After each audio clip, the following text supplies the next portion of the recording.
Hello, everybody. I'm Kevin Wynn. Welcome to Downtown Dade. Tracy Club will be back soon. Florida Grand Opera starts its season now. On a gala note, we will preview the company's La Traviata on stage and backstage, this time on Downtown Dade.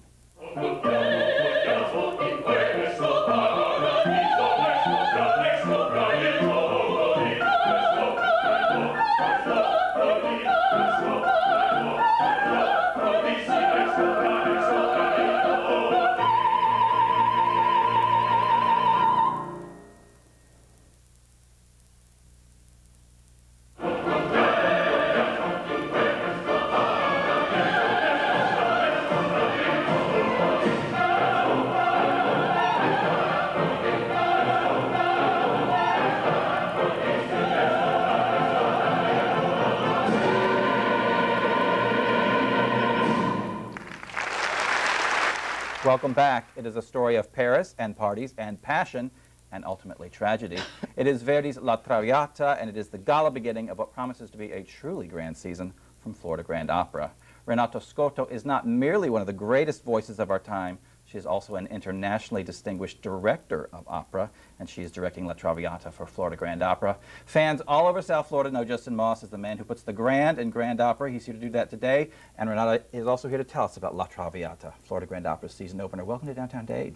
Thank you for having us, Kevin. It's wonderful to be back. Wonderful to have Renata here with us again at Florida Grand Opera. So happy to be here. It is a pleasure and a privilege to have you on our show as well. This is one of the great ones, one of the favorites. Tell us very briefly, kind of a condensed storyline of La Traviata. Based on a true story, Kevin, really, of a young girl, yes indeed, by the name of Marie Plessis, who came to Paris at the age of about 15, fresh from the farm, but wise to the ways of the world. She broke many, many hearts, among them the heart of Alexandre Dumas-Fils, the son of the author of The Three Musketeers.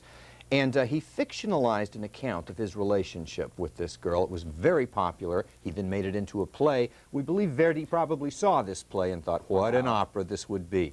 The young girl is a courtesan. She falls in love with this young man and thinks perhaps she finally has found true love. His father shows up and says, you destroy the family's reputation.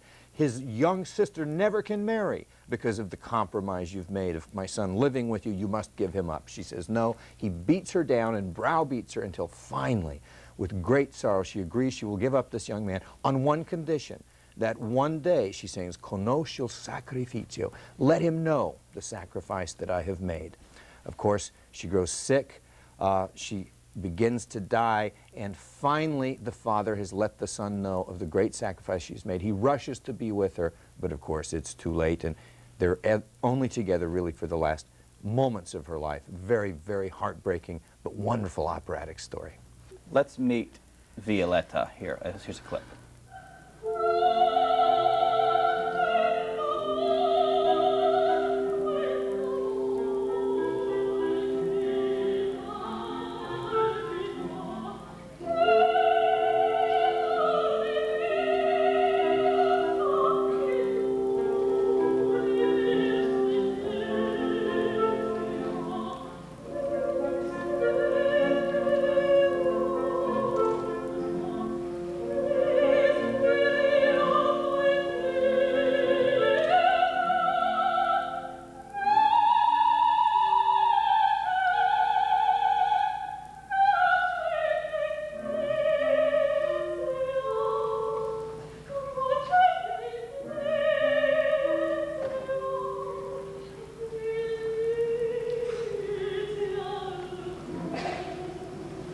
Renata Scotto, tell us about Violetta, the character. And you've played the character many times, and you have directed people in the character. So who is this girl?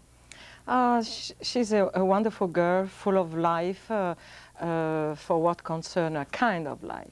Because she's very young, but because she was left alone in the early age, she preferred to decide for one kind of life, which has been with men, rich men that they can pay, wonderful for her way to live.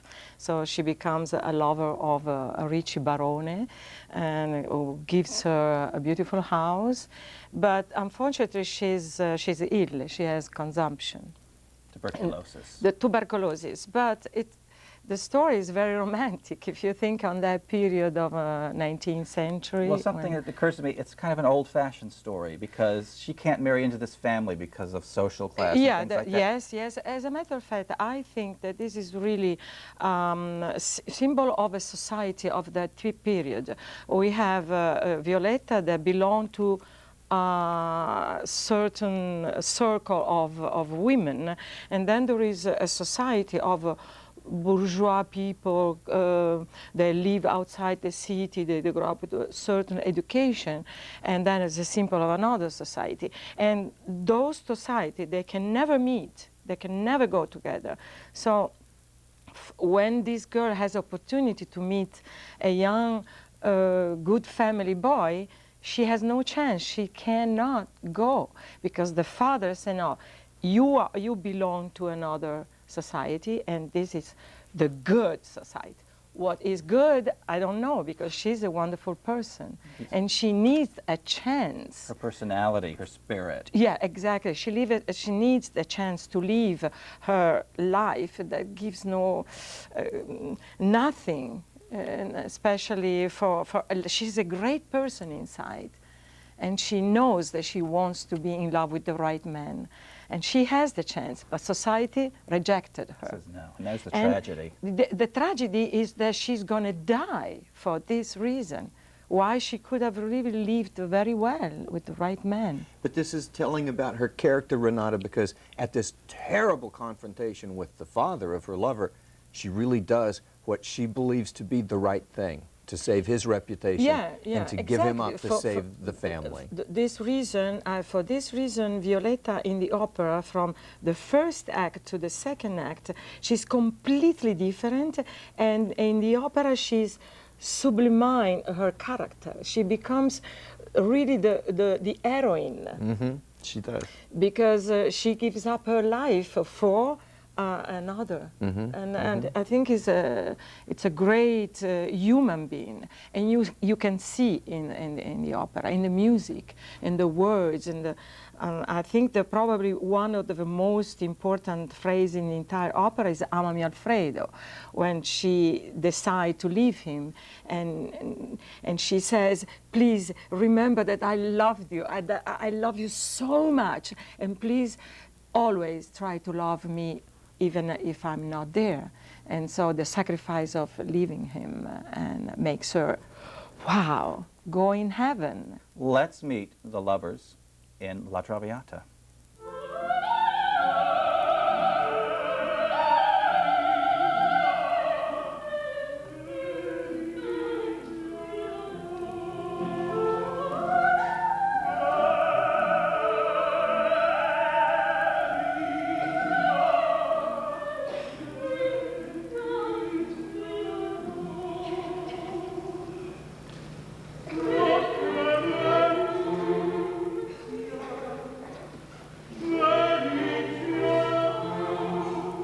The first time I stepped on stage was Traviata, was Violetta.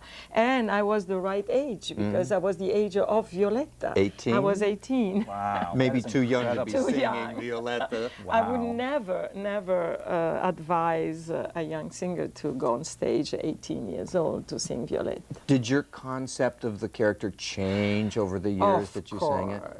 How did it change?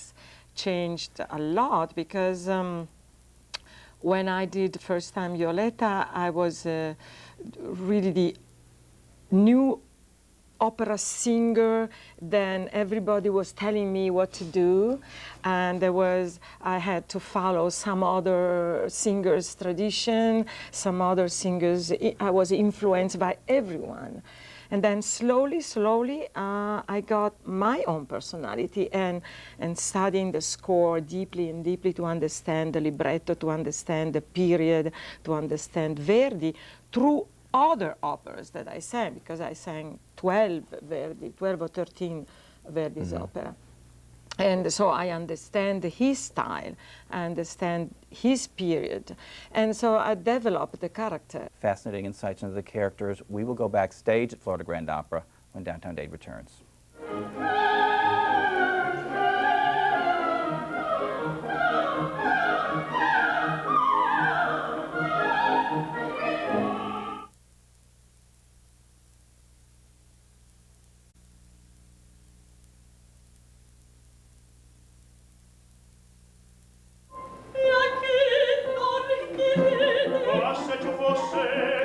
potresti allora scegliere, io non mi inganno. Welcome back. We are previewing Florida Grand's Opera's season opener with Renata Scotto and Justin Moss. Now, leading the cast in this Traviata, which you're doing, is a young singer named Leah Hunt, a new young soprano, and we were able to speak to her about singing this role, and here's some of what she had to say. She is kind of timeless. She's a kind character, and she believes in redemption, and she's not granted, you know, the love of her life, but she becomes very compassionate, and she's very forgiving, and she knows that she's forgiven. And I think that's the whole story of the opera, is this forgiveness that comes about in the end. I think it's one of those pieces that changes as you grow in life, and I've heard Scotto talk about this several times throughout her career, how, you know, her first recording of it is nothing like one of her last recordings of it. Of course, you know, we grow as people.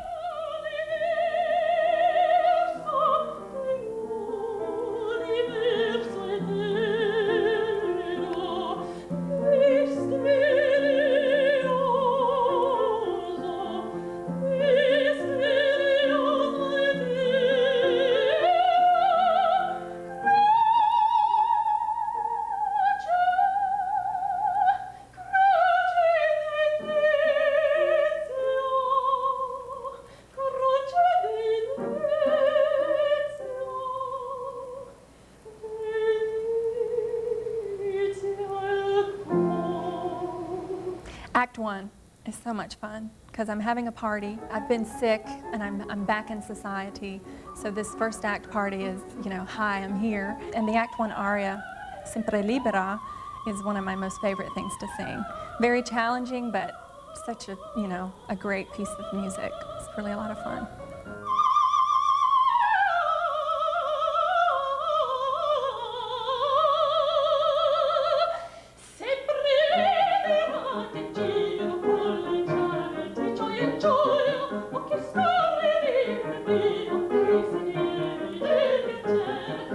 So I find that to be actually the easiest part of the entire opera, because it's happy, it's fast, it's high, and it just gives me everything that my voice likes to do.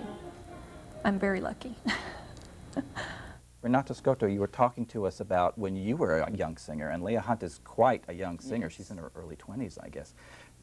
You had to get from masters how to work the role, and you got your own ideas later. So now you are in the position of teaching her. Tell me about that process. How does that work with her? First of all, I have to say that Leah, she's the ideal. In any sense, she's an ideal first as a figure, and she is an ideal interpreter for her voice. Wow. Because she has, her voice is lyric and is also very light. She has this coloratura, this top, unbelievable top that you need to have on the first act when you play the young girl, excited and almost hysteric for what she wants to have when she has party all the time and then when she's sick. But then in the second act and the rest of the opera, that you have to be dramatic, she has this romantic way to portray the character, and with her figure, her beautiful face. I mean, she's really ideal for Violetta. See, often you have to make believe, because often a singer, let's say they have a little more weight on, and we have to make believe that you die of consumption, and so. But it's a make believe in opera because it's wonderful. Your expression comes from your voice, so you make believe that you are dying of consumption. But when you have a singer like Leah, then you don't have to make believe. You're there, and to work with her is a joy, and I really hope that, as I did, she gets all these ideas and make it work and give her own interpretation, her own personality. She will do many, many, many Violetta in her life, in her career. So every time she will add something more. But I told her, remember, what you give is what you get from the score. It's all written there. it's all written, is the way you read. Do you read right or do you read half? You know? So you really, and this I think is the best suggestion I give to her. Directing is something that I see. I'm on the other side. And I love direct, and I did many times. I already did a new production of Traviata in New York, where I had another Violetta. And to direct, you see and you give to each character what they need to give me, to give the audience. I'm always on the part of the audience. You're in the place of the audience. Place of the audience. So I need to have emotion, sensation, communicating. See, you don't stay on the stage. And this is what I really like to talk about with singers. Justin, there are so many young people in this production and such a great cast. Could you tell us, other than Leah Hunt, our leading soprano, who else is in it? A very good Cuban-born We have a wonderful tenor. Havana-born tenor who actually grew up here, mostly in Miami, and has had just a great success at New York City Opera, singing Edgardo and Lucia de Lammermoor. Jorge Antonio Pita. He began his career as a very young man, decided it was too fast, spent several years as a City of Miami police officer, then a fireman, and then has restarted his career. We're delighted to have him, a wonderful, wonderful artist. Let's hear again from Leah Hunt, the soprano in the lead role of Traviata. This time last year, if I knew I would be doing my first La Traviata with Renata Scotto, I would have told you were crazy. I couldn't ask for a better situation to do my first Violetta, because Miss Scotto is the greatest singing actress that has been on the stages, especially in this role. And her guidance through this, her patience. If you stop on the G, and then you do your ornament, and you go to the end, this is what is right. I couldn't ask for a better way of learning. I really couldn't. Yes, this is fine. Perfect.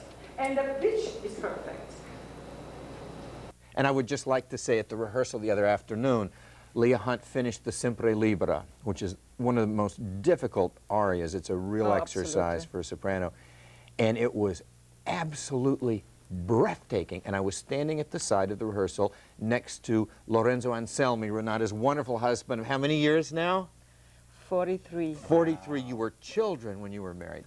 But Lorenzo and I were standing together, and Leah finished, and I just turned and I looked at Lorenzo, and he looked at me and he said, "First rate, numero uno." And this man was concertmaster at La Scala for 18 years and heard arguably all of the great singers of the best age of singing, including Renata. Maybe he should have said, she's second rate after my wife. But I was as impressed, and I was very reinforced to hear Lorenzo just as impressed as I was, and Lorenzo is not an easy one to please, impress. I I think know. not. So, But it was a joy also to work with the other character, Flora. She's a very important character in the opera. Melina Pineda. And Melina, yes. And beside Alfredo, also Barone, which is an important figure because he is the lover who pays. I mean, you know, it's an important figure.